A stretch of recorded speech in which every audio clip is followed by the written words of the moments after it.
মা লক্ষ্মী, মা লক্ষ্মী মা একটু বুঝে কথা বলো, হ্যাঁ, বেফাস কথা বলে ফেলো না। আচ্ছা, ছেলেটা এমন কি করেছে বলো তো যে ওর সঙ্গে তুমি পরীক্ষার হল অবধি যেতে পারবে না?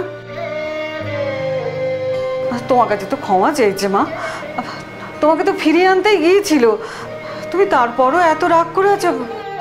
দেখো মা, তুমিও তো ওকে অনেক কথা বলেছো, ওকে কিছু মনে করেছে এসব নিয়ে? কিছু মনে করেনি তো? না তোমার বাবার কাছে নালিশ করেছে বলো? তারপর তো ওকেই আমরা বকেছি, আর তোমাকে তো আমরা ভালোবেসেছি। না ঠিক আছে ঠিক আছে ঠিক আছে, আজকে ও যেতে চাইছে না বাবিনের সঙ্গে, আজকে ও ওর বাবার সঙ্গেই চলে যায়। হ্যাঁ হ্যাঁ, শোনো, আজ যদি ও বাবার সাথে যায় যাক, আমার সমস্যা নেই, কিন্তু চিরকাল কিন্তু বাবাকে নিয়েই চলতে হবে, আমি আর থাকবো না। এই, তুমি আমাকে তো ডাক দেখাচ্ছ কেন? হ্যাঁ, কাল রাতে তুমি আমাকে কত কিছু বললে, তোমার মনে আছে? কত কিছু বললো মানে? কি কি বললো? আর তারপর তুমি কি কি বললে বলো বলো শুনি। ওই তো, আমি তো পরিষ্কার করে বললাম তিন্নি দিদিকে তুমি বিয়ে করে নাও, যখন তিন্নি দিদির সাথে তোমার একটা সম্পর্ক আছে। তখন আমাকে কত কথা শোনালো, তুমি জিজ্ঞেস করে দেখো। এখন চুপ করে আছো কেন? জিজ্ঞেস করো না, জিজ্ঞেস করো। বল না ভাবি। গুনগুন, বন্ধ করে আমার আর তোমার কি কথা হয়েছে সেটা আমি সবার সামনে বলতে রাজি না। যদি বলতে হয় তুমি বল, আমার যেটা প্রয়োজন মনে হয়েছে ঠিক সেটাই আমি বলেছি। তাই না? তার মানে তুমি কি বলতে চাইছো? তুমি বলোনি যে তুমি তিন্নি দিদিকে বিয়ে করবে? কি হলো, তুমি বলো না, তুমি কি বলোনি যে তুমি তিন্নি দিদিকে বিয়ে করবে? তুমি বলেছো কি বলো, তুমি সেটা বলো আগে। আর তুমি তো বলছো তুমি আমার জীবন থেকে চলে যাবে, তাহলে আমি কার সাথে থাকি, কাকে বিয়ে করি তা নিয়ে তোমার এত ইন্টারেস্ট কিসের? ওহো, এখন এসব কথা হচ্ছে। তুমি তো আমাকে এটাও বলেছিলে যে তোমাদের বিয়েতে তুমি আমাকে নেমন্তন্ন করবে। কি হলো বলো, তুমি আমাকে এই কথাটা বলোনি? আমার যা বলার বলে দিয়েছি, আরো অনেক কথা বলেছি তো, সেগুলো মনে পড়ছে না পড়ছে না? আচ্ছা, আমি আমি আমি আমি না একটা কথা বুঝতে পারছি না, এই পরীক্ষা দিতে যাচ্ছে যখন, তখন এই সমস্ত কথাবার্তার কি মানে? হ্যাঁ হ্যাঁ, তুমি এই সমস্ত কথার মধ্যে থেকো না মা, তুমি ঠান্ডা মাথায় পরীক্ষাটা দাও। আমি তো তাই বলছি। কিন্তু আপনি খুব অন্যায় করলেন স্যার। কি অন্যায় করলাম আমি তো সেটাই বুঝতে পারছি। আপনার সাথে তো আমার অন্যরকম কথা হয়েছিল স্যার, আপনি তো গট আপ করেছিলেন আমার সাথে।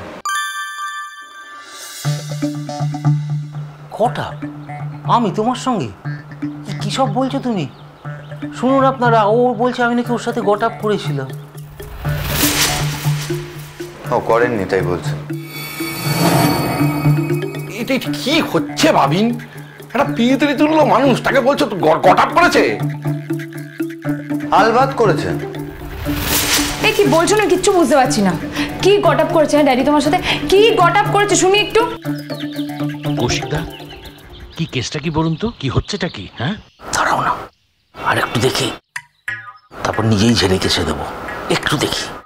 হ্যাঁ রে বাবিন, তুই এবার বলতো, খোলাখুলি বল কি হয়েছে। না না, সমস্ত দোষ আমাদের বাড়ির ছেলের ওপরে পড়বে, আমরা কি করে মেনে নেবো?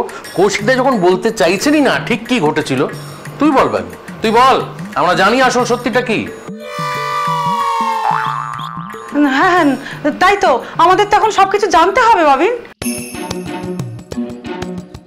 দেখেছো মিষ্টি, মনটা খুব খারাপ লাগছে। আর আজকের মতো একটা দিনে গুনগুন এতদিন পর বাড়ি ফিরেছে, রিজুটাও নেই, রূপাঞ্জনও নেই, তাদের নাকি আজকেই ভয়ঙ্কর একটা প্রয়োজনীয় কাজ পড়ে গেছে।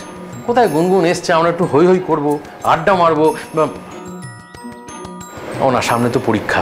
না থাক, এসব কথা থাক, পরে পরে হবে। আচ্ছা, আসল কথাটাই কিন্তু আমরা কেউই আসছি না। আসল কথা কোনটা? আসল কথা না, এই যে বলছে ওনার সঙ্গে নাকি গট আপ করা হয়েছে, বাবিন বলছে বাবিনের সাথে গট আপ করা হয়েছে, আর উনি তো বলছেন যে গট আপ শব্দটার উনি মানেই জানেন না, মানে কোনোদিন উনি গট আপ শব্দটা শোনেইনি। বাবিন, বাবিন তুমি বলো না কি হয়েছে। হ্যাঁ বাবিন, একটু বলে দে তো, আমার মনে হচ্ছে কোথাও একটা ভুল বোঝাবুঝি হচ্ছে। একদম ভুল বোঝাবুঝি হয়নি। স্যার বলেছিলেন যে উনি না না না না সৌজন্য, আমি তোমায় কিচ্ছু বলিনি, কিচ্ছু বলিনি, কিচ্ছু বলিনি, ক্ষমা করো আমাকে তুমি, আমি কিচ্ছু বলিনি তোমাকে। আপনি তো সবার সামনে আমায় মিথ্যাবাদী প্রমাণ করছেন। আপনি বলেননি যে আপনার মেয়ের সাথে আমাকে একটা সাংঘাতিক ঝামেলা বাঁধাতে? বলেছিলেন না বলেননি বলুন? এত বড় কথা বলছো তুমি, আমি বলবো আমার মেয়ের সাথে তোমার ঝামেলা পাকাতে? আচ্ছা কেউ তোমরা বিশ্বাস করছো বলো? কেউ বিশ্বাস করছো?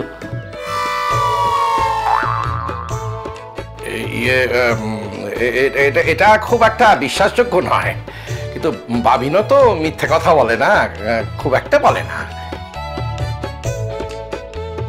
কেন বলেছিলি বলতে পারবেন না? মানে তুই যদি সত্যি বলিস তাহলে উনি মিথ্যে বলছেন, উনিও তো মিথ্যে বলেন না, তাহলে তুই সত্যি মানে ব্যাপারটা কি ঘটেছিল আমাদের কাছে একটু খুলে বল না রে। তুই আমাদের কাছে একটু খুলে বল না বাবিন, তুই সত্যি বলছিস তো বাবিন? এই কি বলছো তুমি? হ্যাঁ, মিথ্যা কথা বলছো তুমি। You R a liar.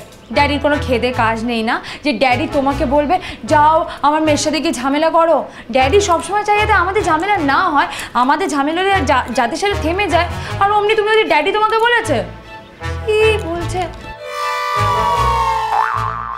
ওনার যদি সত্যি কথা বলার সাহস থাকে বলতে বলো না ওনাকে সবার সামনে, যে উনি বলেছেন কি বলেননি।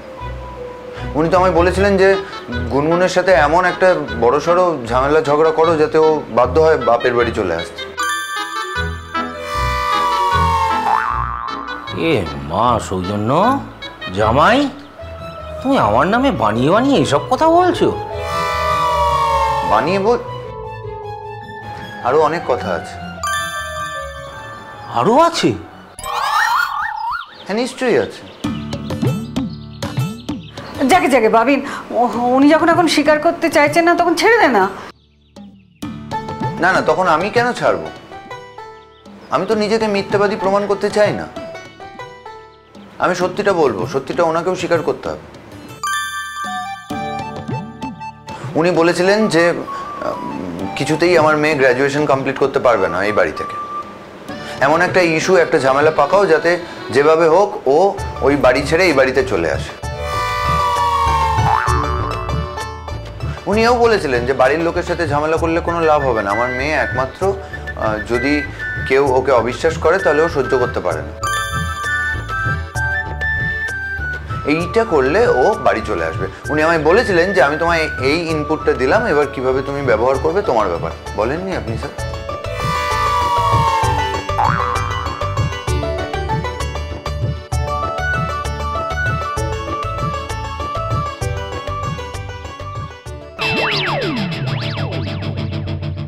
আসতে পারি?